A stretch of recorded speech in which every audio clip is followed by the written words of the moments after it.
Hey everyone, it's Confident with Kat here. So today's video, I'm going to be doing kind of like a little series, basically. I guess that's the best way I can call it. I'm going to do a small series like of videos, basically going step by step of my life and my transformation. This way I can kind of go into more detail and more depth about my personal experience to where I can hopefully maybe hit home with people and then kind of put out there what I felt, what I did to cope, and all those other things, basically to help you guys trust me into do what I do. I know a lot of times, it can be intimidating when you have a coach asking you to join a challenge group and they're like, well, how am I supposed to relate to this person?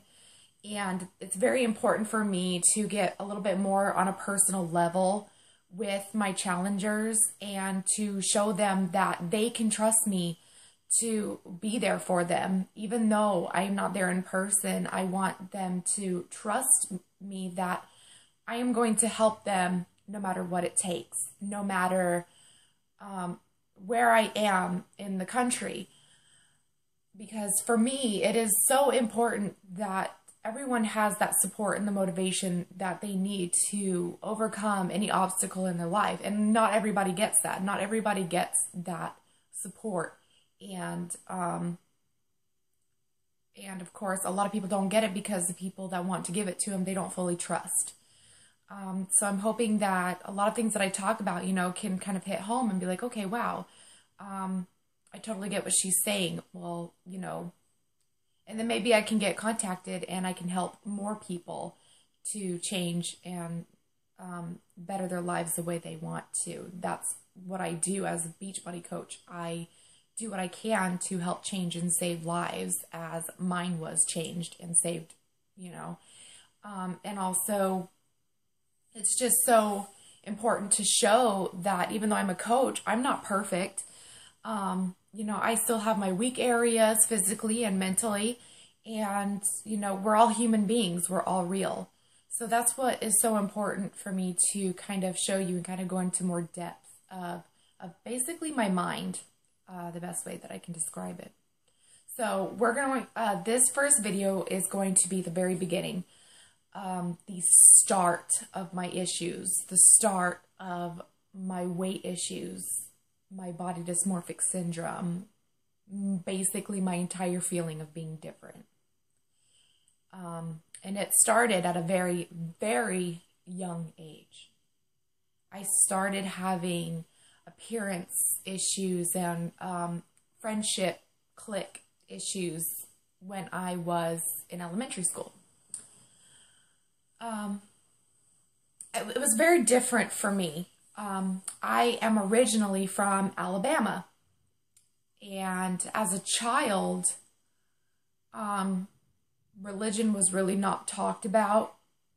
It was just a background. It was a foundation. It was just, that's just what it is, for me. It's to have that, that foundation where you learn right from wrong and the morals and the faith and everything that religion comes with. But I am baptized and confirmed Episcopalian, but I've done and practiced more than one. I've done Wicca, and for me, I consider myself pro-choice. I am not against any religions. I don't follow some religions, and so there's some things that I don't agree with, just as someone would not agree with mine. I'm just a pro-choice person. I just believe in being a good person. I don't like to judge people for their race, sexual orientation, religion, whatever. That's just me. I'm a very open person I'm very open about things. So, that's just how I was brought up. I was just brought up to be a good person and not judge people by their looks or, I judge them, like if they are a good person or if they are a bad person, if they do bad things, It was just that foundation that was given to me just to raise me to be a good person, basically, and to help others and do unto others as you want done unto you. So that's how it was. And but it wasn't really talked about. My religion was not really talked about. It really wasn't that big of a concern to me and the other children that I interacted with. But then my father relocated and we moved to Utah. And this is where everything just completely changed. Utah changed my life. Now, I have some great memories in Utah, don't get me wrong. I have met some amazing friends. I met amazing people. And, I personally do not think I would be the woman that I am today if we hadn't moved to Utah, because I could definitely say I definitely had a struggle when we first moved there. And I'll tell you why. I started school. I met a lot of my friends. I had a lot of good friends in my neighborhood, even though I can honestly say I really was not treated that well. The very first question that was out of the majority, I want to say 90 to 95% of the children that I met when I first moved to Utah asked me what ward I was in, or asked me if I was Mormon. And then, when I was little, I didn't know Episcopalian or Lutheran or anything like that. I just, I'm a Christian. So once I would just tell them, no, I'm not. I would say, no, I'm not Mormon. I even asked my mom, are we Mormon? She's like, no, we're not. I said, oh, okay. So, but that would be the first question. That would be like the very first thing people had to know about me, was what religion I was. And for me, I didn't understand that. I was like, okay, well, why does that even matter? And then immediately when it was found out that I wasn't Mormon, I was like immediately judged. I had,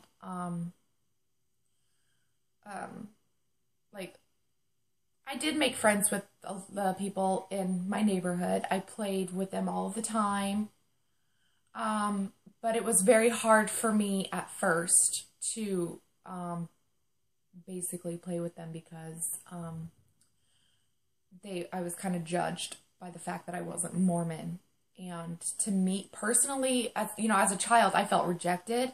And that's where I immediately felt out of whack. I felt like I didn't fit in. I felt basically like an outcast. And that's how I felt pretty much the entire time. Even though I became friends with them, and, I consider them my friends today. I don't hold grudges or anything like that. I consider them my friends. I still talk to them when I can. I like to keep in touch because I think they're great people. They're awesome people. They do the right thing. They're good people, and I love them to death. But even though we were friends and, we would play together after school and go to school together and walk to school together, and we did a lot of things together, I still felt like the outcast because, from that very first time that I was judged. And, they say that first impression sticks with you. Well, that was the first impression that was given to me by them, and it stuck with me. So I always felt, very rejected by that. And that was, to me, that was hurtful. That definitely messed with me psychologically. So immediately I just didn't feel like I fit in. So as I grew older and we got into the higher grades of the elementary school, of course, just like any other kids, I would have conflict with my friends. They would make fun of me and I would get mad at them. I was very sensitive as a child, and I will tell you why here in a minute. But I was very sensitive. I would cry at the drop of a pin. I was made fun of constantly. I was made fun of because of my religion. I was made fun of because,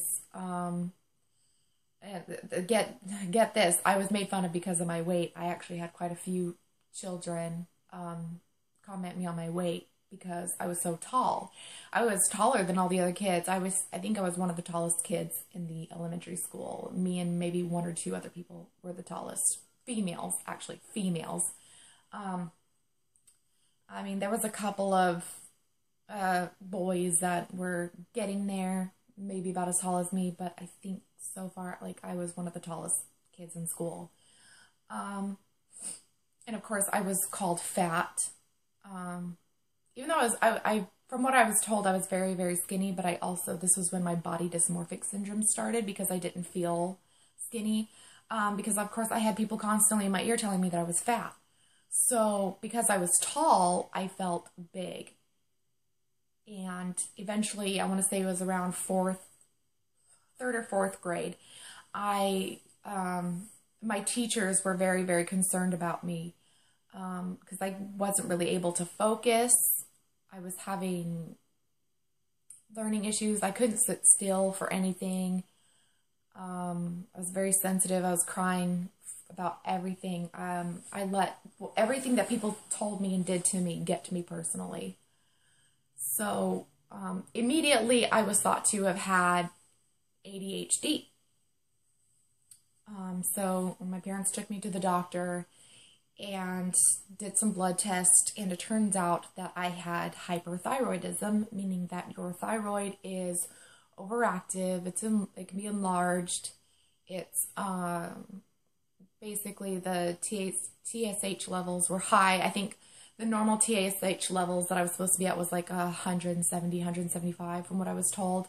And I think from what I was told, from what my mother told me, I was up in the 300 to 400s. So I was definitely off the wall with that one. So we found out that I was hyperthyroid. And so immediately I was put on medication. And then that's where it got even worse for me because as a child, that is the kingdom where no one's supposed to be sick, no one dies, for me, children are not supposed to take medication. Children are not supposed to have their blood taken every 3 to 6 months. So immediately right after that, I felt even more outcast. I felt even more different than the other kids. And then right after that, we discovered a loss. His name was Spencer. He was a year older than me, and he passed away from cancer. And that's when it just really, it shocked a lot of people. It hurt a lot of people. He's always in my thoughts. He's always in my prayers. And his family is too. That was very hard for Price, Utah. That was very devastating. And I think it actually hit further than Price. I mean, it was very devastating. From what I know, I'm pretty sure they still do it every year. They do Spencer's Wishes, where the less fortunate kids are taken shopping so they can get Christmas presents. So that's a very good thing that him and his family did. So they're always in my thoughts and my prayers. But, as a child, that was like, that's not supposed to happen. You're not supposed to die until you're old. So immediately I ended up with a lot of anxiety about death right afterwards. And then after that, I found out, I have to get glasses. So not only, it was just like my entire childhood was like just completely ripped from my arms. That's basically kind of what it felt like. Everything that I figured a normal childhood was supposed to be was not what my childhood was. I didn't like the fact that I had to wear glasses. I didn't like the fact that I had to take medication. I didn't like the fact that I had just lost a good friend. And of course, I was still made fun of and judged. So basically, that's when I just started building sort of very pessimistic attitude, very narcissistic, very negative. I started feeling like, okay, well, I don't fit in, and I don't think I'm ever going to fit in. I was, as much as I wanted to, I would try to hang out with you know, people that I wanted to hang out with, but I didn't fit in there. To me, it felt like I was constantly being made fun of behind my back. I was made fun of to my face. Even though I had great times in elementary school and I made good friends, I can definitely say that my elementary years were not that great. It definitely changed me. I love everybody that, you know, I love everyone that lived in Utah. I have so many great friends there. I have people that I hold dear to my heart, but words cannot describe the way I felt when we moved out. I didn't want to have a child there because I was terrified that my children would be judged by their religion or made fun of the way I was. And I cannot have that for my children. Like I said, I'm not dogging. I don't ever try to be mean, as I love, like I said, I have so many friends there and I have so many people there that I hold dear to my heart, but I will never, ever live there ever again. When I thought that I would never come back to the South, I was like, oh, I never want to live back in the South. I am so happy to be here and I feel blessed to be here. I will never, ever go back to Utah. Basically, as much as the foundation that I grew in Utah, with all the friendships that I grew in Utah, and all of the great memories that I had there, I will never live there ever again. And that's basically why. The next few videos I will talk about, like the next video that I do, part of the sequence will be my junior high. It will be the junior high part of my story. And don't get me wrong, as I got older, things actually did start to get better. I was starting to come out of my shell more. I started making more friends that I could relate to and that I connected with dearly, and I became happier. But this video, I really wanted to share my elementary school years and basically how moving from one side of the country to the other literally just changed my life. Now, like I said, I don't hold grudges, even though I was made fun of a lot in elementary school, even though I had a lot of negative things happen to me, a lot of negative things said to me. I believe everything happens for a reason. And I am the person that I am today.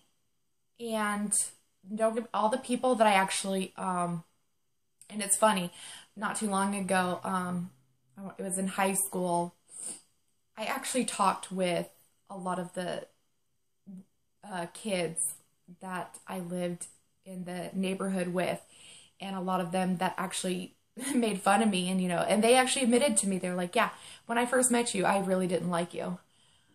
We hated you, and we just liked to make fun of you. And I just looked at them and I said, well, thank you for doing that, because I would not be the person that I am today if it wasn't for that. I thank you for making me a stronger person. And that's what I think it is. When you have negative experiences, it makes you stronger. What doesn't kill you makes you stronger. But that is basically... this wasn't necessarily to